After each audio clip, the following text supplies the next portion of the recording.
Coach, it's really hard to implement X-back principles as I messed it up a couple of times. Any tips to hold it together? Yeah, that's emotional self-control. It's like a wall of fear you got to get past because the fear of loss, fear that you're not enough, fear that you won't be loved.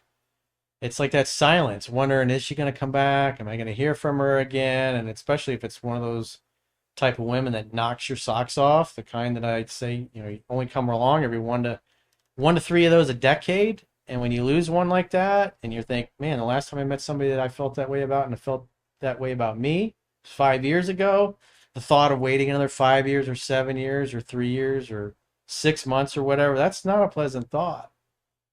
And so as a man, we're driven to take action. You want to do something to fix that. But in reality, it's if she dumped you and tossed you aside or friend zoned you, she fucked it up. Therefore, she's got to fix it. And since she's got to be the one to fix it, then she's got to be the one to reach out. And another reason for going no contact is you want her to experience life without you completely. You're going to completely disappear from her life. And if she doesn't reach out to you, you guys will never speak again as long as you live. And so it's powerful. But at the end of the day, you're the one with the penis. You penetrate a woman with your strength. And so you got to be able to hold out longer than the woman can. And if you can't do that, then that means you're still acting like a bitch. You got to act like a man. You got to be willing to go the distance. And, the right thing to do is to accept that you'll probably never hear from her again and it's totally over. And you need to move on with your life. Say you don't, I mean, yesterday there was a guy, he hadn't heard from his girlfriend, what was it, like 2 years, was it? His Something like ex. She just got back in touch after 2 years and they just hooked up. And I've had clients tell me that they've had women from 7 to 10 years before that they fucked up with and chased out of their lives, come back into their lives 7 to 10 years later. So, and by that point, most of the time you leveled up significantly. You often don't even want that woman anymore. But it's something you have to get over because if you don't get over that with the current girl that you're in no contact with, well, the next time you screw up, you'll make the same mistakes. Because the problem is that you can't deal with the silence. You can't deal with the not knowing. You're attached to the outcome. And since you're attached to the outcome, you're unable to just let things be. And it takes two to tango. If she fucked it up, she's got to fix it. And if she's unwilling to fix it, well, you got to learn the lesson, charge it to the game, and move on to the next. That's why it's just best to assume it's over and you'll never hear from her again and act accordingly. Apply the book, meet other women, date other women, seduce other women. Because if she does reach back out in the future, you want her to find a more confident version of you that has swagger and self-control. Because one of the things that women are really attracted to is confidence and masculinity is calm. Feminine energy is chaos. And when you're unwilling to stay in no contact, you're basically choosing the chaos over the calmness. You're choosing to act like a woman or you're choosing to act like a man. So choose to act like a man. It's a conscious choice. How much protein do you take for your age? Well, I do the protein powder. Usually like in the mornings, I'll have some 4 salts mixed with my protein powder and a green juice. That's usually the first thing I do in the mornings.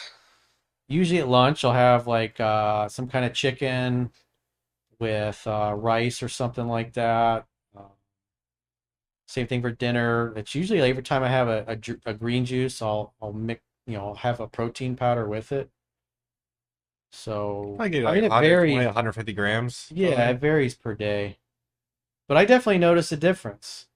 Like if when I have days that I don't have as much protein powder, I can feel it in my muscles. They're not as hard. They soften up a little bit. So it's definitely important to get enough protein. I think a good rule of thumb is like enough protein per centimeter's height, I think is the thing. If you're trying to, especially if you're trying to build muscle, you want it, or like your ideal weight, it's like what 0.80, 0.8 grams of protein per one Yeah, I pound. don't count it, and Yeah. I'm Some not people are very anal. I'm particular not. about Oh, like about my macros. I'm not anal like that. I eat healthy consistently. So I eat pretty clean. I like to drink beer. I like junk food. I like candy bars. Like the weekends. Like usually in the weekends, if I've had a little too much fun, like Monday morning, one of the first things to do is I'll run a couple miles, have a green juice, then I take a shower, and then I go right from the shower into my film studio, which is always ice cold. It's the coldest room in the house. So sometimes my nose will start tingling a little bit just because I go right from the hot shower and running 2 miles to sing in an ice cold room. That's how you can tell that I had a little too much fun on the weekend. Wants to know if you tried fasting. Chunky fast sometimes. Yeah, I've done it. Well, I do now. I mostly just do the intermittent fasting, where I'm like, I either eat an 8 or 6 hour window, so it's just basically 2 meals a day. I just cut breakfast out, and you just sleep, and then Corey kind of does the same thing pretty much. I mean, he doesn't really eat till later, and I feel like he kind of not even knowingly or trying to, just kind of does it, and I think it's really good for you. It's good for your gut and your insulin system and everything. Well, last year you went a month No, without. no, I did 100 hours fast with just water. I Yeah, thought you I've done did a month. because you can do No. just the water, but I've done green juice cleanses with colonics and stuff where I'll do the green juice 3, 4 times a day. I'll have protein powder, stuff like that. Just non-solid food. And then the bentonite clay with a psyllium husk powder mixed together that I talk about in the article. Death begins in the colon. I usually do a cleanse a year or so with a colonic. Not always, but it's just it makes a fucking difference, man. And then sometimes it's just having a liquid diet. Sometimes in a weekend or whatever, if I'm out with friends and we're having some drinks, that might be all I have. I might drink, but if I'm gonna eat, I'll have some kind of like a chicken breast with something. I don't eat a chicken sandwich. I'll just have some kind of chicken breast with some kind of rice or something like that. And I heard you say in a former video that you believe victims of horrible crimes, it's supposed to happen to them and or are receiving karma from a former life. What do you mean? Well, when you're trying to make sense of the world and you see like an innocent person lose their life or something really bad happen, well, I believe that we choose our parents, we choose our bodies, we choose to be here, and we have a purpose to accomplish. And you look at like Charlie Kirk. I mean, it's like he was a great debater. Losing him is like losing Christopher Hitchens. If you guys, I don't know how many of you know who Christopher Hitchens was. He died like 10, 12 years ago. Guy was an intellectual. He was just brilliant at debating. He just smoked everybody that he debated, and he died of cancer, like I said, 2011, 2012, I think it was. There's lots of videos of Christopher Hitchens on the internet, whether he's talking, he was from the UK talking about Islam. He was talking about Islamophobia. There's a video of him saying they're introducing the term now because there's going to come a day where you're not going to be allowed to speak up about it. You're not going to be allowed to talk about it and voice your displeasure with what's going on and what the government's doing. And that day is now. That's crazy. 15 years ago, he was talking about that. And here in the UK now, they'll throw you in jail for a couple of years if you say mean things about the migrants and that you don't support it, which is just nuts. But I mean, 15 fucking years ago, I think it was from 2009, that particular video. And it was in a small talk he was giving. And he was like, resist it while you can, because if you don't, there's going to come a day where they're not going to allow you to have an opinion about it or complain about it because they will lock you up. And fucking 15, 16 years later, here we are. So,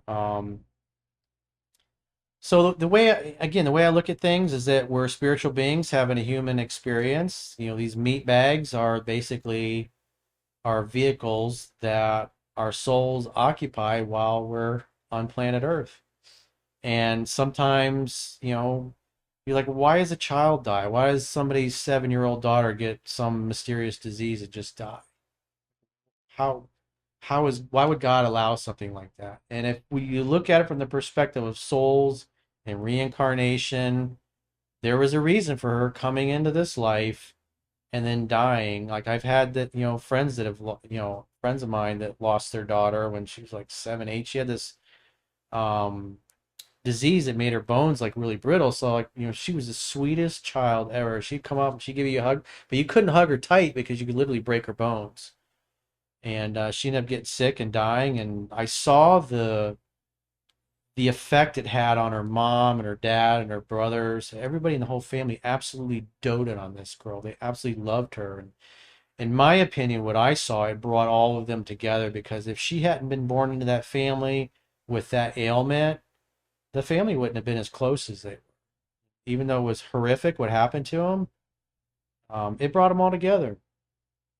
And she enriched their families' lives. She enriched our lives.